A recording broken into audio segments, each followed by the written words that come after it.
प्रिय मित्रों, प्रणाम। एक लंबे समय के बाद मैं थोड़ा सा एक विस्तृत वीडियो बना रहा हूं। तो अभी कल मैं एक समाचार सुन रहा था जिसमें यह बताया गया था कि doomsday clock set at 90 seconds to midnight. अब ये क्या चीज है, आपको थोड़ा आश्चर्य होगा सुन के कि कुछ वैज्ञानिकों का जो एक समूह है वो प्रतिवर्ष एक क्लॉक को सेट करता है और वो क्लॉक ये बताती है कि इस समय मनुष्यता की स्थिति कैसी है। तो इस क्लॉक में ये बताया गया है कि हमारे विनष्ट होने के मात्र 90 सेकेंड्स बचे हुए हैं। यानी कि अगर 12 बज जाते हैं, दोनों सुइयां 12 पे आ जाती हैं, तो समझ लीजिए कि हम विनाश को उपलब्ध हो जाएंगे और हमारी जो पृथ्वी है वो इनहैबिटेबल हो गई है, न रहने के योग्य। अब आप सोच रहे होंगे ये कोई अफवाह है जैसे 2012 में आई थी या कोई और चीज है, किंतु आप इसको गूगल में सर्च कर सकते हैं, डूम्सडे क्लॉक। और पिछले वर्ष भी ये 12 बजने से, मिडनाइट से, मध्य रात्रि से 90 सेकंड पहले सेट करी गई थी। तो एटॉमिक वैज्ञानिकों का एक समूह है जो इस क्लॉक को प्रतिवर्ष सेट करते हैं। और अगर ये बात सच है तो ये बहुत ही महत्वपूर्ण घड़ी है हम सबके लिए। आप इस बात को स्पष्ट रूप से देख सकते हैं कि इस समय चारों ओर एक आपाधापी मची हुई है। मनुष्यता कहां किस दिशा में जा रही है वो बताना कठिन है। अभी कुछ दिन पहले हम देख रहे थे कि रशिया यूक्रेन युद्ध की खबरें आ रही थी, उसके बाद फिर इजराइल हमास, बीच में कुछ पाकिस्तान अफगानिस्तान, इस प्रकार के समाचार आ रहे थे। और अगर मैं भारत की बात करूं तो आप देखेंगे कितनी तेजी के साथ समाचार बदल रहे हैं। यानी कि अभी मान लीजिए राम मंदिर का मुद्दा है तो एकदम से बिहार की राजनीति, नीतीश जी के पलट जाने के समाचार आने लगते हैं, राहुल की यात्रा का समाचार आने लगता है। फिर कभी कभी हम क्रिकेट के ऊपर फोकस हो जाते हैं कि वहां पे प्रधानमंत्री बैठे हैं, नरेंद्र मोदी स्टेडियम, और भारत का फाइनल मैच। यानी कि विषय इतने गति के साथ बदलते चले जाते हैं कि हमको भी समझ में नहीं आता कि हम कल क्या बात कर रहे थे और आज क्या बात हो रही है।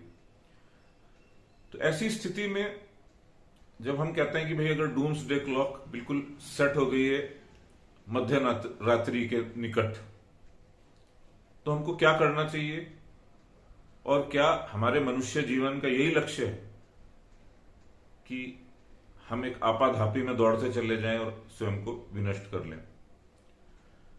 इस समय मुझे कुछ ऐसा लगता है कि जो आध्यात्म है, स्पिरिचुअलिटी है, जो मनुष्य के विकास की सारी कहानी छुपी हुई है, जिसमें उसने एक बैक सीट ले ली।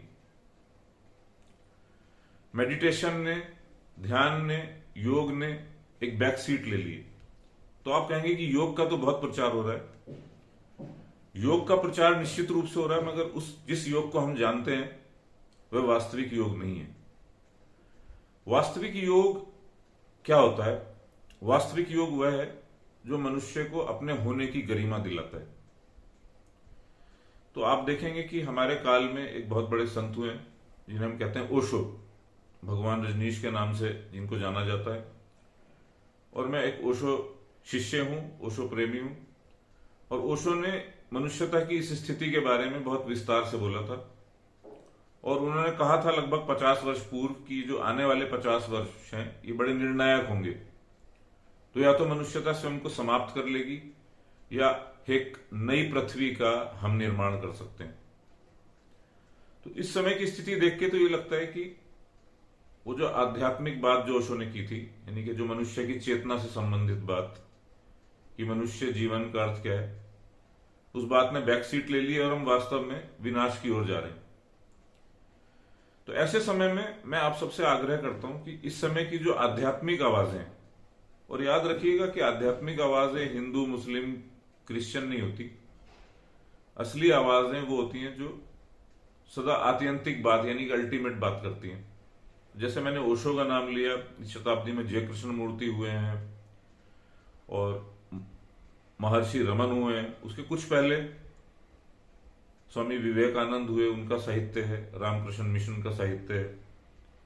आजकल कुछ इस प्रकार के वक्ता हैं या कहिए स्पीकर्स हैं जो निरंतर हमको आध्यात्म की ओर प्रेरित कर रहे हैं। आज 5th डायमेंशन की भी बात हो रही है और ये सब कुछ आपको इंटरनेट पे मिलता है। किंतु जब तक हम अपने भीतर सुगठित नहीं होंगे, हम ये नहीं देखेंगे कि हमारे अंदर खुद के अंदर एक परेशानी चल रही है इस समय, एक हमें समझ में नहीं आ रहा है हम किस दिशा में जा रहे हैं, तब तक हम ये निर्णय नहीं ले पाएंगे कि हमको किस प्रकार काम करना चाहिए स्वयं के ऊपर। तो मामला जो है पूरे विश्व का नहीं है, ये जो मैंने आपको स्थिति बताई है ये हमारे भीतर की व्यक्तिगत स्थिति है। और जब मैं कह रहा हूं कि अध्यात्म ने एक बैक सीट ले ली है, तो मेरा कहने का अर्थ है कि हमने स्वयं को एक बैक सीट दे दी है। हम दौड़े चले जा रहे हैं बिना ये जाने हुए कि हम किधर जा रहे हैं।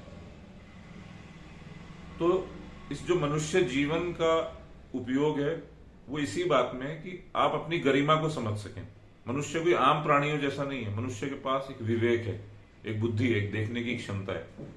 और उस देखने की क्षमता को आप कितना शार्प कर सकते हैं, कितना तीव्र कर सकते हैं, ये स्वयं आपके हाथ में। तो ये कुछ जो छोटे से मैंने नाम लिए, ओशो का नाम लिया है मैंने, कृष्णमूर्ति का नाम लिया है, महर्षि रमन का नाम लिया है। महर्षि रमन की एक बहुत बड़ी श्रृंखला है।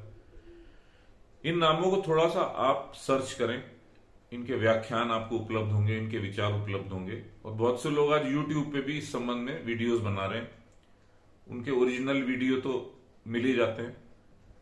तो इनको देखना शुरू करें, इनको सुनना शुरू करें और एक बार फिर से पुनर्विचार करें अपने जीवन पे कि ये जो हमारी स्थिति आ गई कि जब मैं कह रहा हूं कि डूम्सडे की क्लॉक 90 सेकंड पहले सेट कर दी गई है, तो उससे किस प्रकार निकला जा सकता है, जीवन को किस प्रकार स्ट्रीमलाइन किया जा सकता है, निश्चित दिशा में ले जाया जा सकता है, उस पर थोड़ा सा कार्य करें।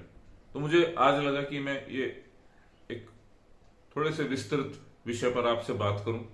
और इस संबंध में अगर आप कुछ कहना चाहते हैं, प्रति संवेदन करना चाहते हैं, तो आप कमेंट कर सकते हैं, या कुछ प्रश्न पूछना चाहते हैं तो पूछ सकते हैं। फिलहाल के लिए भी इतना ही, फिर आगे आपसे किसी और विषय के ऊपर बात करूंगा। धन्यवाद।